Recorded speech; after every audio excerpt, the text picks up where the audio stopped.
وضو ٹھیک کیجئے، اس لیے کہ وضو کے بغیر نماز نہیں ہوتی۔ آپ نے فرمایا جس طرح میں وضو کرتا ہوں اس طرح وضو کر، ٹھیک ٹھیک وضو کر۔ نماز کے لیے یہ یعنی دوسری شرط ہے، وقت ہونے کے بعد، جسم پاک ہونے کے بعد وضو۔ وضو کی اہمیت اتنی کہ حضرت نبی صلی اللہ علیہ وسلم نے حضرت بلال سے پوچھا کہ بلال تم کیا عمل کرتے ہو؟ کیونکہ جب میں معراج پر گیا تو میں نے تمہارے قدموں کی چاپ جنت میں سنی ہے۔ پیغمبر صلی اللہ علیہ وسلم بلال حبشی رضی اللہ تعالیٰ عنہ سے کہہ رہے ہیں، جو نہ قریشی ہیں نہ ہاشمی ہیں، حبشہ کے رہنے والے ہیں، غلام ہیں۔ فرماتے ہیں میں نے تمہارے قدموں کی جام معراج کی شب سنی ہے جنت۔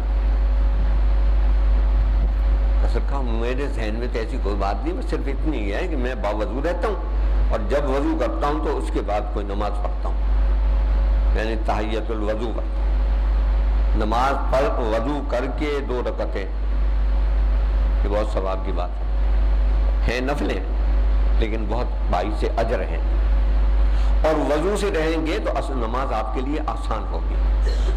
بازار میں، سفر میں، کسی کام میں مشغول ہیں تو اس میں بعض دفعہ یہ ہوتا ہے کہ جی کیا کریں، وضو کے لیے جگہ نہیں ہے، پانی نہیں ہے، تو اس لیے نماز رہ گئی۔ کوشش کیا کریں باوضو رہیں۔ اب یہ وضو ٹھیک کیا اور اس کے ساتھ نبی صلی اللہ علیہ وسلم کو وضو کرایا۔ حضرت انس رضی اللہ تعالی عنہ نے وضو کا کوزہ اٹھانے لگے تو پوچھا حضور اکرم صلی اللہ علیہ وسلم سے کیا آپ نے یہ دعا پڑھی ہے؟ حضور نے جواب دیا کہ میں نے اللہ سے کچھ مانگنے میں چھوڑ بھی دیا۔ 3 مختصر سے جملے ہیں، یاد نہ ہو کسی کو اپنی اردو میں، پنجابی میں، پشتو میں، بلوچی میں، جو نماز جماعت جو زبان آپ بولتے ہیں اسے اللہ سے کہہ دیں، اللہ ساری زبانیں جانتا ہے۔ اللہم اغفر لی ذنبی، اللہ میرے گناہ معاف کر دے، یعنی یہ پیغمبر کہہ رہے ہیں صلی اللہ علیہ وسلم۔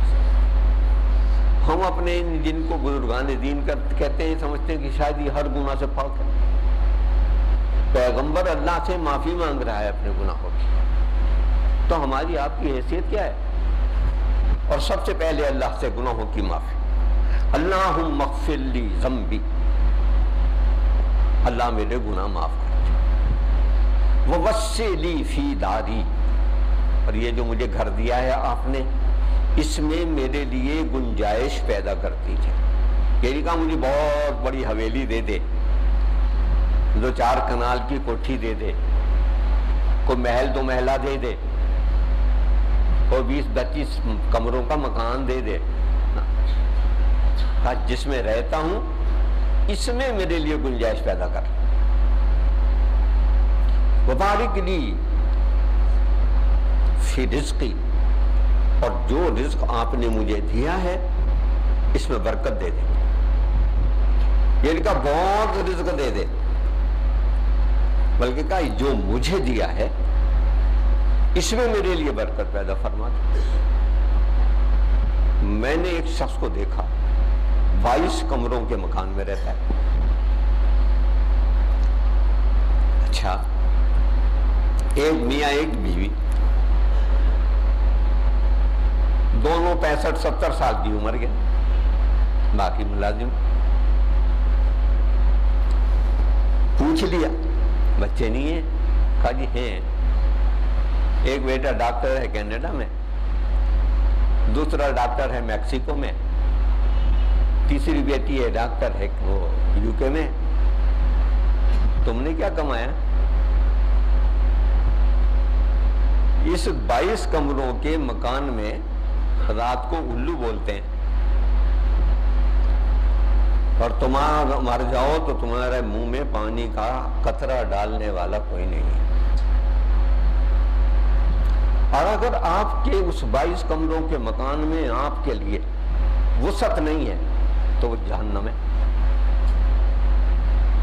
اور اگر آپ ایک کمرے کے مکان میں رہتے ہیں، رات کو وہیں بستر بچھا کے سوتے ہیں، صبح آپ کی بیوی وہیں سے لپیٹ کے صرف پلنگ کے نیچے کر دیتی ہے، وہی چادر بچھا دیتی ہے، وہی آپ کا ڈرائنگ روم ہو جاتا ہے، وہیں آگے آپ کے مہمان بیٹھ جاتے ہیں، آپ اس بیوی کے ساتھ خوش ہیں اسی ایک کمرے.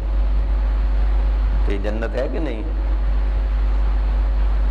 مسجد نبوی جن بھائیوں نے دیکھی ہے، وہ منبر رسول سے لے کے اور حجرہ فاطمہ تک چلے جائیں، یہ 11 کمرے ہیں، 11 حجرے ہیں، ان میں نبی صلی اللہ علیہ وسلم کی ازواج مطہرات رہتی ہیں اور ساری چین سے رہتی ہیں. کوئی محلہ دو محلہ نہیں ہے حضور اکرم صلی اللہ علیہ وسلم کے پاس، حالانکہ وہ اپنی حیات مبارکہ میں 10.5 لاکھ مربع میل کے حکمران ہیں، صدر مملکت ہیں، سپہ سالار اعظم ہیں. پیغمبر کی حیثیت تو ہے ہی، لیکن دنیاوی اعتبار سے بھی میں نے آپ کو بتا دی کہ وہ ریاست جو حضور اکرم صلی اللہ علیہ وسلم نے امت کو دی ہے، اس کا رقبہ 10.5 لاکھ مربع میل تھا. تو یہ سب کچھ تھا. اب وہ جو کچھ مانگ رہے ہیں اس کی اہمیت سمجھ لیں. آپ کے دسترخوان پہ 1000 قسم کی چیزیں رکھی ہیں، آپ کچھ نہیں کھا سکتے. میٹھا بند ہے، چکنائی بند ہے، نمک بند ہے، گوشت بند ہے. آپ کے مت تو راشن کارڈ میں ساری چیزیں اٹھ گئی. اللہ جو دیا ہے یہ مجھے برتنا بھی نصیب فرما دے. پھر آپ دیکھیں کہ ایک وہ آدمی ہے جو 1000 طرح کی چیزیں رکھتا ہے اور کہتا ہے جی نہیں چاہ رہا جی اٹھا لو. ایک وہ ہے جو لہسن کی چٹنی سے روٹی کھاتا ہے اور کھا کے کلی کرنے کو اس کا جی نہیں چاہ رہا، کہتا ہے جی مزہ آ رہا ہے، آج تو بڑا چٹخارا آ رہا ہے. یہ جملہ میں نے کبھی کسی دولت مند آدمی سے نہیں سنا، کسی بڑی کنالوں کی کوٹھی میں رہنے والے سے نہیں سنا. یہ تو لہسن کی چٹنی کھانے والے سے سنا ہے. تو اللہ جب چاہتا ہے تو اس لہسن کی چٹنی میں لذت دے دیتا ہے، اور جب چاہتا ہے تو اس 17-18 قسم کی ڈشوں کے دسترخوان والے کے زبان سے ذائقہ چھین لیتا ہے. تو وہ دعا 3 لفظوں پر مشتمل ہے: میرے گناہ معاف کر دے، جس مکان میں رہتا ہوں اس میں میرے لیے گنجائش پیدا کر دے، بچے میری عزت کریں، بیوی میرے ساتھ محبت کا برتاؤ کرے، جو بچے میرے ساتھ رہتے ہیں وہ مجھے اپنا بڑا سمجھیں، میں ان سے پیار کروں، ہم سارے محبت کے ساتھ رہیں. یہ سب کچھ ہو تو یہی جنت ہے کہ نہیں؟ اور اگر آپ کے گھر میں آپ کے لیے گنجائش نہیں ہے تو وہ لوگ آگے مسجد سنبھال کے بیٹھ جاتے ہیں. اور مسجد سنبھال کے اس لیے بیٹھ جاتے ہیں کہ انہیں پتہ ہے کہ گھر جائیں گے تو گھر کا ماحول جہنم ہے، وہاں سانس لینا مشکل ہو. چلیے صاحب یہ تھوڑی سی وضاحت کر اس دعا کی. جو دعائیں سنت سے ثابت ہیں، لوگوں نے بہت ساری بنا لی ہیں، ویسے تو دعا مانگتے رہے ہیں، بہت اچھی بات ہے، لیکن جو متعینہ دعا ہے وضو کے اختتام پر صرف ایک دعا ہے. پہلے کلمہ شہادت پڑھیے، اشہد ان لا الہ الا اللہ و اشہد ان محمد عبدہ و رسولہ، اور اس کے بعد پڑھ لیجئے جو دعا ہے: ان اللہ یحب المطہرین و یحب.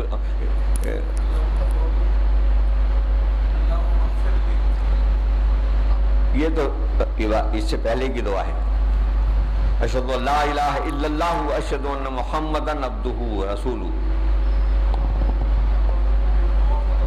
ان اللہ یحب التوابین و یحب المتطہرین.